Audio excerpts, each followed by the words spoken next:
اليوم راح احكي لكم قصة انسان عمره تقريبا هسه 1000 سنة والحد هسه عايش. اليوم راح احكي لكم قصة الامام المهدي عليه السلام اللي راح يقضي على كل الظلم الموجود بالدنيا.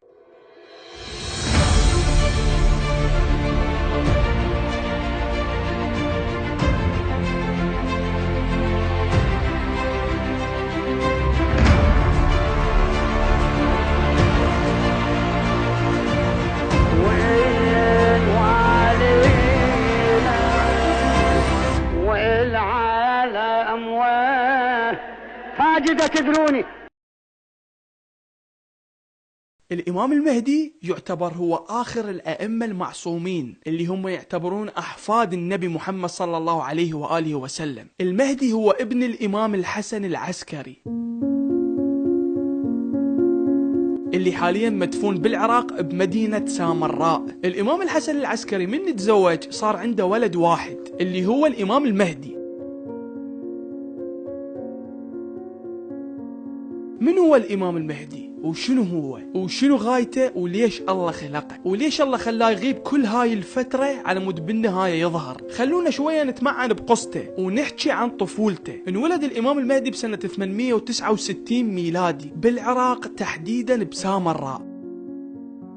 من انولد أبوه سماه محمد على اسم النبي محمد، فصار اسمه محمد بن الحسن الملقب بالمهدي، وسموه بالمهدي لأنه هو راح يهدي الناس للطريق الصح بالنهاية. وعنده هواية ألقاب غير المهدي، يسموه المهدي الموعود، إمام العصر، صاحب الزمان، الحجة، وغيرها من الألقاب. الإمام المهدي كل المسلمين يعتبروه هو المنقذ الوحيد اللي راح ينقذ البشر من الظلم ويخلي الدنيا كلها عدل، وراح يحكم العالم كله. تخيل.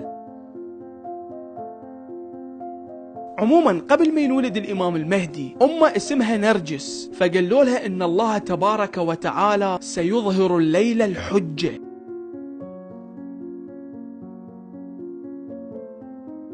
ليش سموه الحجة؟ لأنه هو يعتبر حجة الله في الأرض، فلهذا السبب هسه قامت الناس تصيح له الحجة المنتظر. فقبل ما أمه تولده كانوا يقولوا لها إن الله تعالى سيهب لك غلاما في ليلتك هذه وسيصبح سيدا في الدنيا والآخرة.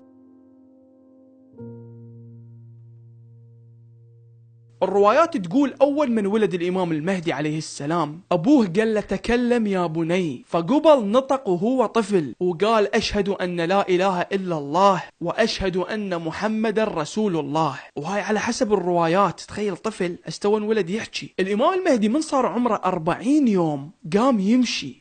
راح تقول لي شلون؟ الأئمة عليهم السلام يختلفون عنا إحنا البشر. أكو ناس يعتبرون الأئمة حالهم حال الصحابة رضي الله عنهم، وهالشي غلط، لأن الصحابة احتمال قبل لا يجي الرسول كانوا عندهم أغلاط، لأن هم بشر مو معصومين، بينما أهل البيت كلهم معصومين. معصومين معناها طول حياتهم ما يغلطون وما عندهم أي ذنب.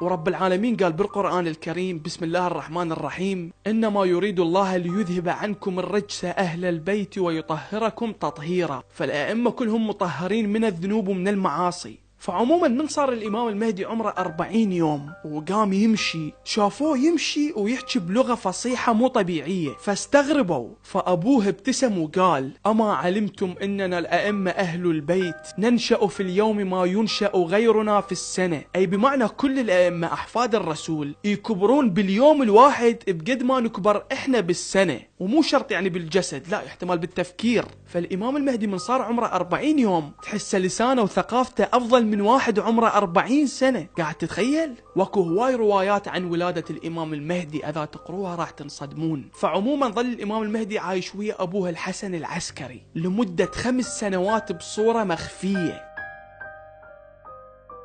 ليش مخفية؟ لأنه كان أبوه عايش بالعصر العباسي، وكانوا حكام هذا العصر هم ناس ظلام، فأبوه كان خايف عليه، خاف ينقتل. وقبل كانوا الناس تدري أنه الإمام الحسن العسكري راح يصير عنده طفل اسمه المهدي، وكانوا اكو بيهم متوعديله يريدون يقتلوه أول ما ينولد.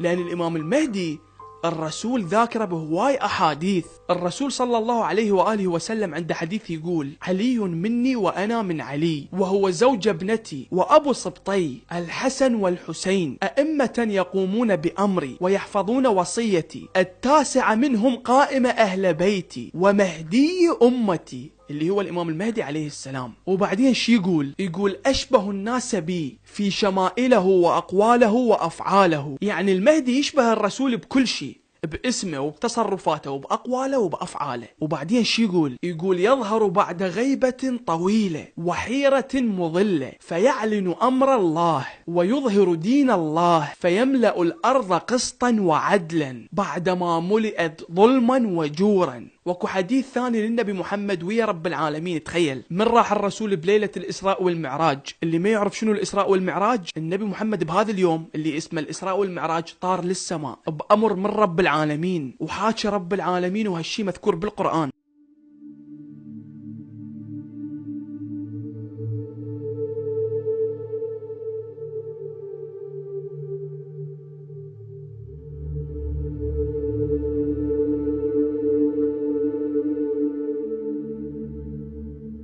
فمن صعد الرسول للسماء رب العالمين قال للرسول: وأعطيتك أن أخرج من صلبك 11 مهديا كلهم من ذريتك، وآخر رجل منهم يصلي خلفه عيسى بن مريم يملأ الأرض قسطا وعدلا بعدما ملئت ظلما وجورا. فحتى رب العالمين ذاكر الإمام المهدي عليه السلام. شوفوا ليش رب العالمين قال للنبي محمد راح يصلي ورا الإمام المهدي عيسى بن مريم. إذا أكو مسيح دا يشوفوني هسه، شوفوا المسلمين يعتقدون إنه عيسى بن مريم ما مات. عيسى بن مريم بعد عايش لحد هاي اللحظة، الله رفعه للسماء، واللي انقتل بوقتها وانصلب هذا واحد يشبهه.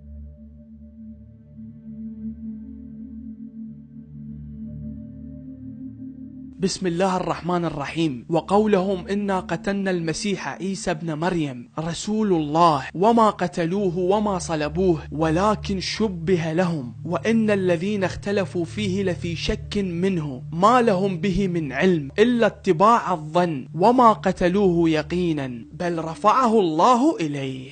صدق الله العلي العظيم. فالنبي عيسى بالدين الإسلامي ما ميت، وإنما رفع رب العالمين للسماء. وبنهاية القصة راح تعرفون ليش رب العالمين هيك سوى وما خلى عيسى بن مريم ينقتل. فعموما نرجع لموضوع الإمام المهدي. الإمام المهدي أبوه كان ما قايل للناس إنه أنا صار عندي ولد، بس للمقربين، لأن كان يخاف عليه. فظل 5 سنوات عايش ويا أبوه بشكل سري. فبعد مرور 5 سنوات استشهد أبوه وحطوا له سم وقتلوه. واللي قتلوهم حكام العصر العباسي بوقتها. على فكرة كل أهل البيت يموتون مقتولين، ماكو واحد بيهم مات موتة طبيعية، كلهم على الإطلاق مقتولين. ورا ما استشهد الإمام الحسن العسكري اختفى الإمام المهدي وغاب عن الأنظار.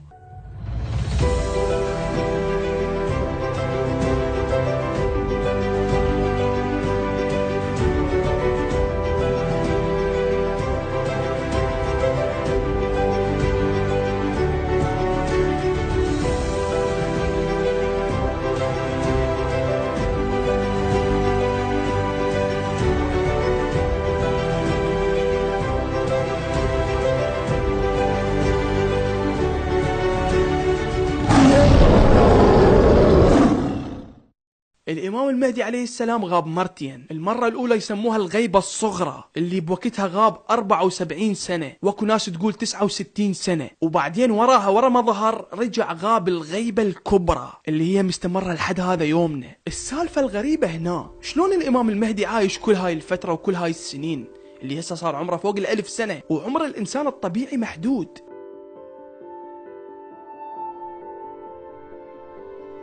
اكو بعض الكتب قريتها تفسر هاي السالفة، يقولون انه احتمال رب العالمين مدد عمره، ومو بعيد على رب العالمين هذا الشيء. وعلى فكرة اكتشفت شغلة علميا الانسان هو يموت نفسه بنفسه. صحيح كل واحد الله كاتب له عمره والله كاتب له شو وقت يموت، بس من تموت لازم اكو سبب، يعني لو حادث، لو تتمرض، لو تنقتل الى اخره. بس كل هاي الظروف هو الانسان يصنعها، يعني الحدث اللي يؤدي الى موت الانسان هو بسبب شيء، يعني قاعد تفتهم شيء ملموس. فعموما كل ما يتطور الزمن أكثر وتكثر الاختراعات، ويتغير أكل الإنسان كل ما عمر الإنسان يقصر. شلون أنا فهمك؟ قبل كان الإنسان يعيش مئات السنين. ليش؟ لأن كان الجو مو ملوث، أكلهم كله طازج، وما عندهم تدخين، وما يبلعون أدوية، لأن أصلا كانت ماكو أمراض قبل. ما يسهرون، يقعدون من وقت، جسمهم نشيط، عيونهم ما تتعب مثل هسه بالموبايلات احنا نشوف. ماكو مواد حافظة بالأكل، ماكو أكل مجمد، ماكو حلويات، ماكو دهون. بهذا وقتنا الحياة تغيرت، قام الإنسان ما يتحمل يعيش فوق 100 سنة.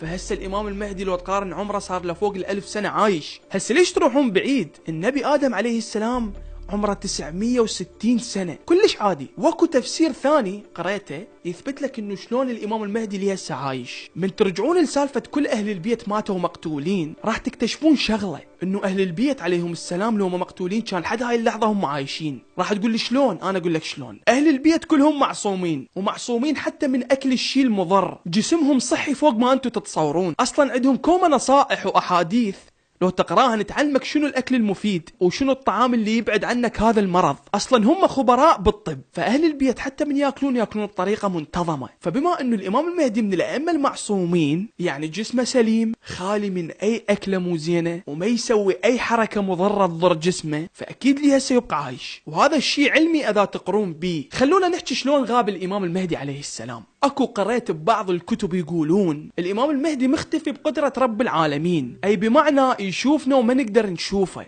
واكو رواية ثانية تقول انه هو اصلا موجود بيناتنا، بس ما يقول هذا اني. احتمال يروح للحج كل سنة، احتمال يروح بزيارة الأربعينية. بحيث اكو روايات تقول من راح يظهر الامام المهدي عليه السلام ويعلن انه هو الامام، من راح تشوفه راح تقول هذا الرجال انا شايفه قبل، يعني مر علي قبل، وجهه مألوف. فحاليا هسه هو غائب لحد ما يأذن لرب العالمين. شو وقت يظهر الإمام المهدي عليه السلام؟ هواي اكو علامات تبين لك انه قرب ظهور الإمام المهدي عليه السلام. بالكتب بعض العلامات قريتها، من علامات الظهور أولا كثرة الموت، ثانيا الزلازل، ثالثا كثرة الحروب والفوضى، رابعا الخسوف والكسوف الغير مؤقت، وكثرة الأمطار. وكو يقولون راح تصير شغلات مو طبيعية قبل ما يظهر، يعني مثلا ظهور الشمس من المغرب، يعني بالمقلوب. وبعدها راح تصير صيحة بالسماء كل العالم تسمعها، صوت كلش قوي. ومن أحد أهم علامات الظهور هي نقص الأموال، يعني الدول تفلس ماكو رواتب، وظهور الجراد بشكل مو طبيعي. بالإضافة إلى سفك الدماء بصورة وحشية. بالإضافة راح تشوفون الدنيا هوسة، يعني الظلام تحس عددهم كلش كبير صاروا بالمجتمع. ما راح تلقى واحد ينصر الحق ولا ينصر المظلوم، راح تصير الدنيا غابة. واعتقد احنا بيها هسه، كوما ناس دا تموت بدون ذنب. وعلى فكرة من أهم علامات الظهور يظهر واحد اسمه الدجال.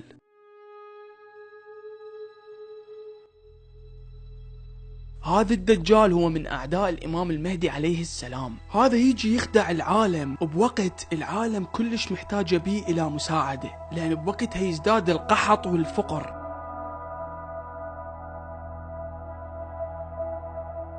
فهذا يجي يخدعهم ويجذبهم، وهو أصله ساحر ومشعوذ، وشكله يقولون أعور وعدتك عين. فيجي شي يقول للعالم أنا ربكم، يعني يجي ويدعي إنه هو رب. هذا من راح يظهر الإمام المهدي راح يقتله.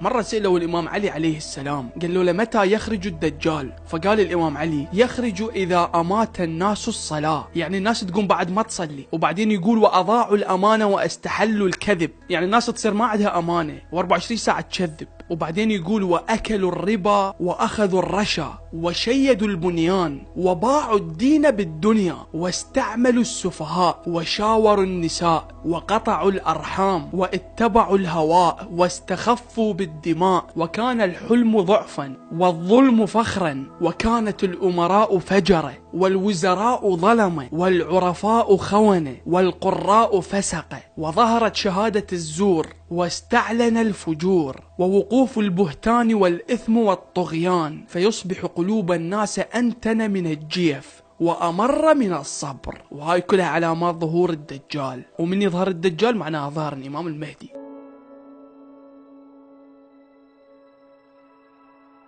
شوفوا هاي كلها مذكورة بالكتب، وهواي بعد لو تقرون الأحاديث راح تنصدمون، راح من تقروها تقولون إي والله صدق دي يصير بينا هيجي. والمشكلة هاي الأحاديث صار لها فوق 1000 سنة. الإمام المهدي عليه السلام أول ما راح يظهر بمكة.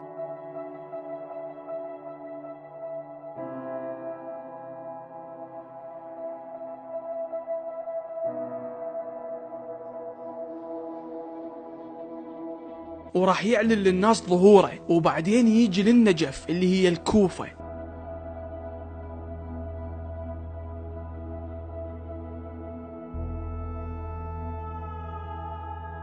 وراح يستقر بيها، وراح تكون عاصمة للدولة مالته. ومن راح يظهر للناس؟ الله راح ينزل وياه ملكين، واحد اسمه جبرائيل وواحد اسمه ميكائيل، فهذول ينصروه بالدنيا. وراح يظهرون وياه أصحاب الكهف. اللي ما يعرف منو أصحاب الكهف، شباب هذول قصتهم قصة. هذول مجموعة ناس قبل آلاف السنين انهزموا من حاكم ظالم، وراحوا بكهف، ناموا بهذا الكهف وقعدوا لقوا الدنيا متغيرة. طلع كانوا نايمين 300 سنة، تخيل. فهذول أصحاب الكهف هم راح يظهرون ويا الإمام المهدي عليه السلام. وراح يظهر ويا الإمام المهدي النبي عيسى ابن مريم.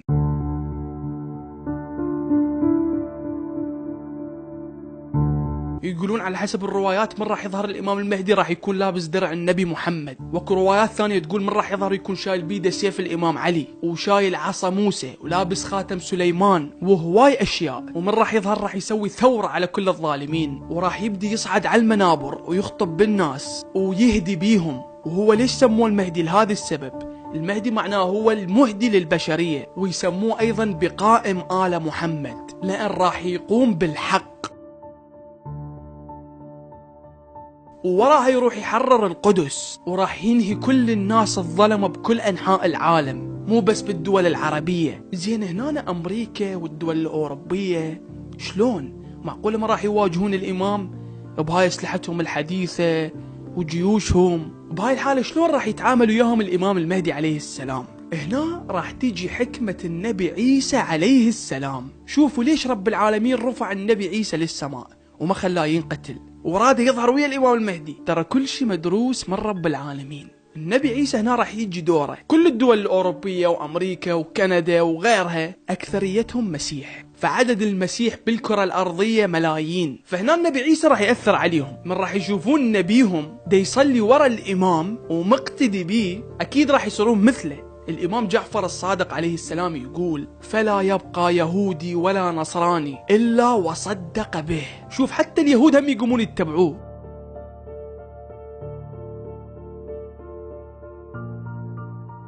اكو روايات تقول انه الأسلحة ما راح يظهر الإمام المهدي عليه السلام راح تتعطل أو ما حد راح يستعملها. أما بالنسبة للملحدين أو للناس اللي عندهم غير ديانات، اللي بالهند موجودين اللي يعبدون فار وبقر، من راح يشوفون انه كل الكوكب متجه لهذا الشخص اللي كلها قامت تحكي بيه، اكيد هم راح يروحون وياه. فالعالم كله راح يصير دين واحد، تخيل. فكل العالم راح تصدق بيه، فراح يقتل شك واحد ظالم وشك واحد يحكي باسم الدين، راح كلهم يقضي عليهم. وعلى حسب الروايات راح يبلش من قومه، يعني راح يبلش يقضي على شك واحد دي يشوه دينه قبل ما يقضي على شك كافر. فيملأ الأرض قسطا وعدلا كما ملئت ظلما وجورا.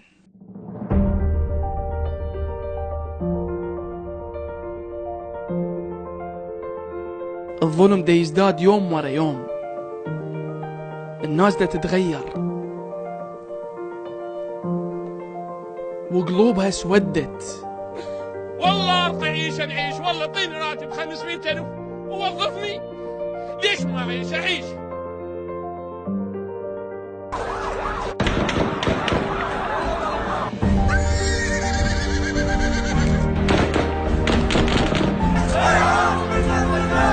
الفساد صار بكل مكان،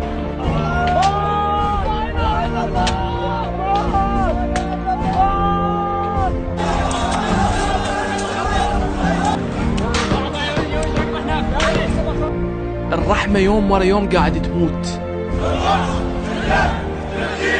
وصوت الحق دي يكتموها. وصار اللي طالب بتعيين أو وظيفة أو كهرباء أو عيشة كريمة كل شي ما يسوله بس ينقتل. نحتاج منقذ، نحتاج منصر، لأن مستحيل الدنيا راح تظل هيجي، مستحيل رب العالمين ما يسوي شي،